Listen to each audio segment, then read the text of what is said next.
Mali, l'armée relève le niveau d'alerte sur tout le territoire. Au lendemain des attaques du 25 avril, l'armée malienne annonce une riposte, renforcée des mesures de sécurité, accrues dans plusieurs localités, notamment à Kidal et KTI, l'état-major général des armées a annoncé ce 26 avril 2026 la poursuite active des opérations de traque contre les groupes armés terroristes dans plusieurs zones du pays, notamment à Kidal, Kati et dans d'autres localités. Face à la situation, des mesures fortes ont été mises en place à l'échelle nationale. Les niveaux d'alerte ont été relevés sur l'ensemble du territoire.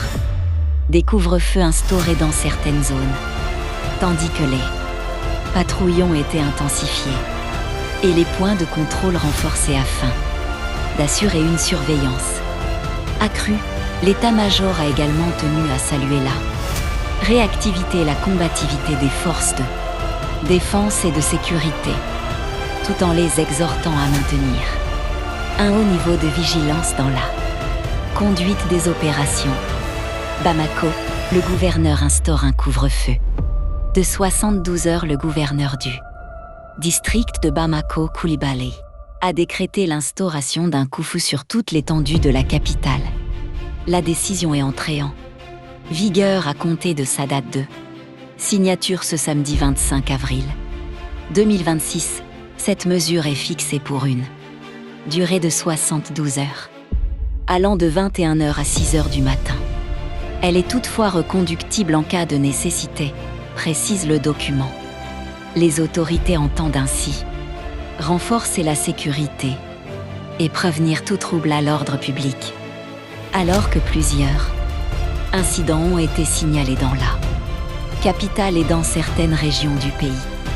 Pour l'application stricte de cette décision, les sous-préfets d'arrondissement du district de Bamako, les maires ainsi que les agents chargés d'expédier les affaires courantes dans les communes sont mobilisés. Les chefs des services régionaux de sécurité sont également mis à contribution pour veiller au respect des dispositions prises. Fonction publique, 674 admis sur 824 postes. 150 places restent à pourvoir.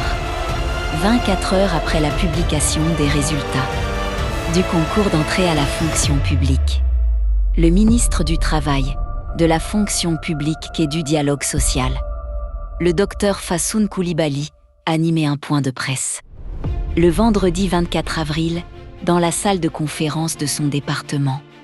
L'objectif était d'informer la population sur le déroulement du concours international tir-au-gala de la presse avec Trump. Ce que l'on sait, le président américain, Donald Trump, et les autres participants au gala annuel des correspondants de la Maison-Blanche à Washington ont été évacués samedi soir après des coups de feu. Des coups de feu ont été entendus après le discours de bienvenue. Après qu'un homme armé a tenté de forcer l'entrée du dîner des correspondants de la Maison-Blanche auquel assistait le président américain Donald Trump, le 25 avril 2026.